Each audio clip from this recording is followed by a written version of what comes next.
Psalm 116 vers 1 tot 11. Ek het die Here lief, want hy verhoor my smeekgebede. Hy het na my geluister toe ek hom aangeroep het. Bande van die dood het my omsluit, doodsangs het my aangegryp, ek het benoud en bekommerd geword. Toe het ek die naam van die Here aangeroep. Here, red my tog. Die Here is genadig en regverdig, ons God ontferm hom oor ons. Die Here beskerm die hulpeloses. Ek was magteloos, maar hy het my gered. Ek moet nou tot rus kom. Die Here het goed aan my gedoen. U het my van die dood gered. U het 'n einde gemaak aan my trane. U het gesorg dat ek nie weer struikel nie.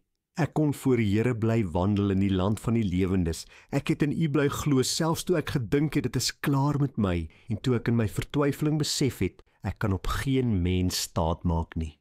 Psalm 116 is 'n belydenis wat uit 5 woordjies bestaan en dit sê, ek het die Here lief. En die psalmdigter sê, ek het die Here lief, want ek was by die dood gewees. Dit het so erg en so swaar en so moeilik met my gegaan, ek het gedink dit is klaar met my. Maar God het my verhoor, hy het my smeekgebede gehoor, hy het geluister toe ek hom aangeroep het. Want dit is wie God is, hy hoor ons wanneer ons hom aanroep.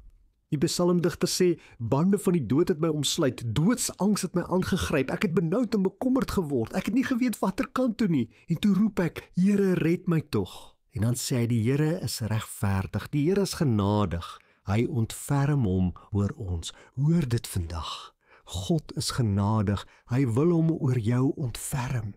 Die Here beskerm die hulpeloses. Die psalmdigter sê, ek was magteloos, maar U het my gered. Daarom kan ek nou tot rus kom, en daarom het ek die Here lief.